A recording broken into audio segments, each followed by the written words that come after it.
Yoo jaalatamtootaa fi kabajamtoota maatii jiru miidiyaa nageenya keenya bakka jirtanittis na dhaqqabu isiniin jenna odeeffannoowwan jajjabduu akkaan barbaachisoo ta'e kan guyyaadhaan dhaqqabdee qabannee isinitti hannee jirra.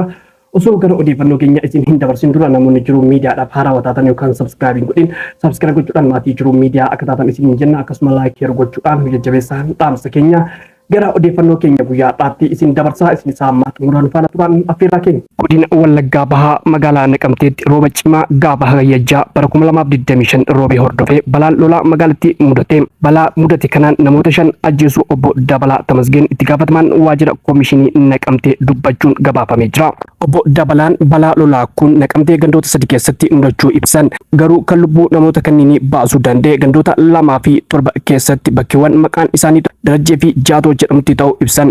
Balaa lolaa kun qabeenya irrattillee miidhaa geessuu obbo Dabalaan dubbachuu miidiyaan biyyattii gabaasanii jiru. Jiraattonni magaalattii balaa kanaan gadduu ibsan ammas roobni gannaa kun itti fufaa waan ta'eef mootummaan tarkaanfii of eeggannoo fudhachuu malee jedhan. Bulchiinsi magaalaa Naqamtee dhaamsa of eeggannoo jiraattotaaf dabarsaniin jiraattonni daandii lolaa akka sirreessan mukni naannoo manaa yoo jiraate akka jigsan itti himamaa akka jiru obbo Dabalaan dubbatanii jiru. Egaa hordoftootaa fi kabajamtoota maatii jiru miidiyaa ammas odeeffannoon keenya akkuma itti fufetti jira. Odeeffannoon keenya waa'ee aartist Caalaa Bultumeetiin wal qabata. Yaaliin ajjechaa dhiyeenya kana aartist Caalaa Bultumee irratti raawwatamee jira. Yaalii ajjechaa kana eenyutu raawwate akkasuma immoo maaliif raawwatame kan jedhu odeeffannoo keessaan nu gaheetu jira. Odeeffannoo san akka taanutti isiniif dhiyeessina. Namni odeeffannoo keessaan nu dhaqqabsiise tokko akkas jechuudhaan odeeffannoo tana nu gahe. Yaaliin ajjechaa aartistii Caalaa Bultumee irratti raawwatame Meejar Jeneraal Tasfaayee Walda Maaram eegdota isaaf ramadameen raawwate. Caalaa Bultumee ogummaa weelluu qabuun Oromoos Oromiyaas biyyas fayyadee jira. Aartisti Caalaa Bultumee har'a nama eegdota ofii ittiin ajajanii yaalii ajjechaa irratti raawwatan osoo hin taane nama eegdonni ramadamuu fi qabu ture. Maal goonaree namni ta'ee galanni isaa kana ta'e miti. Akka seera biyyattiis ta'ee abbaa fe'ee ta'us namni dhimma dhuunfaaf aangoo fayyadamee eegdota isaaf ramadamee nama Oromoof Oromiyaa biyyaaf oolmaa oolee ajajee tumsiisuun seeraan ala waan ta'eef itti gaafatamuu qaba. Garuu biyya sana keessatti jeneraalichi miti milishaan sadarkaa gadi irra jirtu lubbuu namaa galaafattee itti gaafatamummaa tokko malee fataa jettee jiraatti. Kanaaf biyya akkasii keessatti haqaa fi seerri akka kabajamu godhuuf waloon qabsaa'uun fala fida. Lubbuun lammiilee tokko yoo wareegame haqni lammiilee tokko yoo miidhame waloon yakkicha dura dhaabbachuun furmaata fida. Kanaaf amma booda yakka biyya tiksan keessatti mudatu waloon tokkummaan balaaleffanna. Kottaa daandii haqaa kana tokkummaan sagalee uummataa ta'uuf haqaaf dhaabbachuutti dabalamaa jechuudhaan yaada isaa goolaba.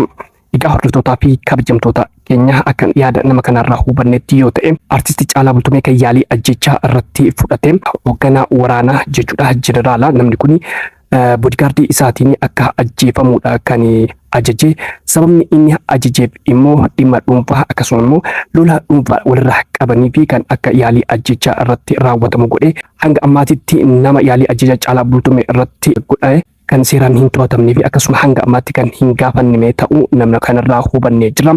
Kun immoo boruu maaltu mudata kan jedhu waan akka malee namatti ulfaatudha. Warruma kaleessa mootummaa nagaa mootummaa diimokiraasiitii biyya san keessatti seerri ni kabajamaa jedheeti mootummaa kana faarsaa ture hadha mootummaan tarkaanfii irratti fudhataa jira. Waanuma facaafatan haamatan mammaaka jedhu dhugoomsa. Har'as faarsee bultoonni waan kanarraa hin baratanii mootummaa kana faarsanii mootummaa kana deeggaranii kun immoo boru maaltu ta'a boru maaltu uumamaa kan jedhuu fi asirra dhaabatanii tilmaamuun ni ulfaata. Warruma kaleessa harka dhahaa fi ture mootummaan kabalaa jira waan ta'eef kun waan nama ajaa'ibu miti. San caala kun kan raawwatamaa jiru mootummaan kana waan kana caalu mootummaan kan raawwataa jiru kana caala lubbuu namootaa baasaa jira. Kana caala uummata keenya fixaa jira.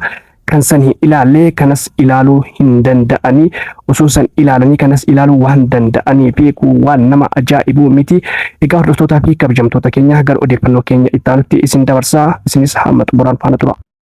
Odeeffannoon keenya itti aanu odeeffannoo gaddaati. Odeeffannoon keenyas lubbuun namoota 12 darbee jira. Lubbuun kun akkamitti darbe lubbuun namoota 12 kun akkamitti darbe kan jedhu akka taanutti isiniif dhiyeessa. Godina Matakkal aanaa Deebxee ganda Ceesiyaa jedhamutti balaa tiraafikaa kaleessa ganama naannoo sa'a 2tti mudateen lubbuun namoota 12 darbee jira. hagayya 3 bara 2017 kamsa isaa daabxee kan taasisee konkolaataan deddeebisa uummata gara ganda geessaa osoo deemaa jiru baajaajiin walitti bu'uun balaan kun uumamu koomishiniin aanichaa ibsee jira.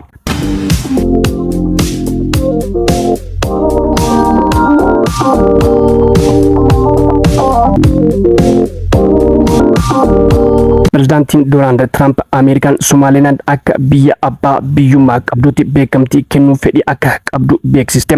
Pirezidaantii kana kan dubbatan dilbata darbee hooggantoota biyyattii yeroo dheeraaf wal morkataa turan Azerbaaijaanii fi Armeeniyaa jidduutti waliigaltee nagaa wayita gaazexeessotaaf deebii kennanitti. Gaazexeessituun pirezidaanticha dhimma Somaaliilaand waggaa dheeraaf mootummaa akka ta'uuf gaafataa turte. Akkamitti ilaaltu jettee gaafatteen akkas jechuudhaan deebisanii jiru. Gaafii gaariidha. Amma karaalee Somaaliilaandiin beekamtiin itti kennamu ilaalaa jira. Inni walxaxaa ta'us irratti hojjetaa jira jechuudhaan deebii kennanii jiru Doonaald Tiraamp. Dubbiin Tiraamp kun kan dubbatan pirezidaantiin Somaaliilaand Abdurrahmaan Mahmud Abdullaahi kan beekamtii idil addunyaa barbaadan USA buufata waraanaa magaalaa buufata doonii tarsimoo baaburaa keessatti akka argattuu fi qabannaa albuuda gatii guddaa qabu liitiyeemii dabalatee akka argattu taasisuu hordofeeti. Pirezidaantii Aaron Bloomberg akka himanitti Somaaliilaand ministeera ittisa USA fi ministeera dhimma alaa waliin hariiroo gaarii ijaaratti. Kunis hariiroo Rippaabilika ofiin jettuu fi Waashingtan DC gidduutti guddataa dhufuu agarsiisee jira. Aaron Tiraamp hoogganaa yaada daldala bulchiinsa isaanii walitti dhiheenyaan waliin hojjechuu danda'u jechuun ibsan Ameerikaan biyya jalqaba Somaaliilaand beekamtii kennitu akka taatu abdii qaban ibsanii jiru. Somaaliilaand bara 1991 irraa eegalee Somaaliyaa irraa adda baatee biyya abbaa biyyummaa qabdu jechuun of ibsitus garuu abbaa biyyummaa biyya kamiinuu beekamtii hin arganne jedhan. Ji'oota muraasa dura Somaaliyaatti ambaasaadara Ameerikaa Somaaliilaandiif beekamtii kennuun hariiroo Waashingtan DC fi Moqdishoo jidduu jiru cimsuu akka danda'u akeekkachiisuun USA dhimma kana irratti marii akka dhaabdu dhaamaniiru. Dhimma Somaaliilaand yeroo muraasaaf ajandaa ta'ee ture gara fuulduraatti kan deebi'u yoo ta'u, pirezidaantiin Ameerikaan Doonaald Tiraamp beekamtii kennuuf yaada qaban jechuun mootummaa ta'uu isaanii waan hin oolle ta'uu akka danda'u agarsiisa jechuun Times of Israel TRT Global Aljazeeraan gabaasanii jiru. Sababni isaas pirezidaantii Ameerikaa ta'ee jiru tokko dhimma Somaaliilaand beekamtii kennuu ilaalchisee ifatti miidiyaaf yeroo dubbatu kun kan jalqabaati jechuudhaan gabaasanii jiru. Egaa jaalatamtootaa fi kabajamtoota maatii jiru miidiyaa ammas odeeffannoon keenya akkuma itti fufetti jira. Odeeffannoo itti aanutti isin dabarsina. Odeeffannoon keenya itti aanu akkuma footoo kana argaa jirtan kana dhiyeenya kana wanti ajandaa ta'ee jiru dhimma mucayyoo qurxummiin kun mucayyoo tana nyaatuuti. Dubbiin kun dhugaadhamoo dhugaa miti kan jedhu jala buunee hordofnee dhugummaa isaa yookaan soba ta'uu isaa adda baafnee jirra. Gabaasa isaa akka taanutti isiniif qindeessa. Oduun tun sobaan tamsa'u isii jala buunee mirkaneeffannee jira. Madda dhugaatii fi hooggantoota olaanoo kutaa isaanii itti argamtu irraa waan ifoome hin jiru. Gabaasa isaaniinis hin agarre. Garuu ajandaa hawaasa miidiyaalee dhuunfaa hunda ta'uun qoodamaa afaanota hundaan irratti yaada kennatanii kennachiisaa jiran.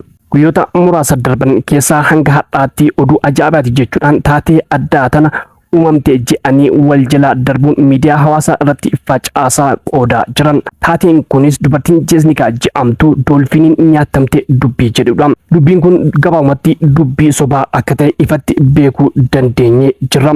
Maddii oduu qabatamaa kamuu hin gabaafne ibsa tokkollee aangawoota irraas hin kennamne. Suuraa fi viidiyoon sooshaal miidiyaa gubbaatti qoodamaa jirus madda amanamaa irraa hin miti. Akkasitti wal hubachiisuu qabna galatoomaa. Egaa jaalatamtootaa fi kabajamtoota maatii jiru miidiyaa odeeffannoon guyyaadhaa qabadhee isiniif dhiyaadhe hangamaa odeeffannoo keenya biraatiin hamma walitti deebinutti nagaan turaa isin jenna. Namoonni jiru miidiyaadhaaf haaraa taatan yookaan sabskiraayib gochuudhaan maatii jiru miidiyaa akka taatan akkasuma laayik sheer gochuudhaan nu jajjabeessaa hin dhaamsa keenya waan wajjin turtaniif galatoomaa ulfaadha.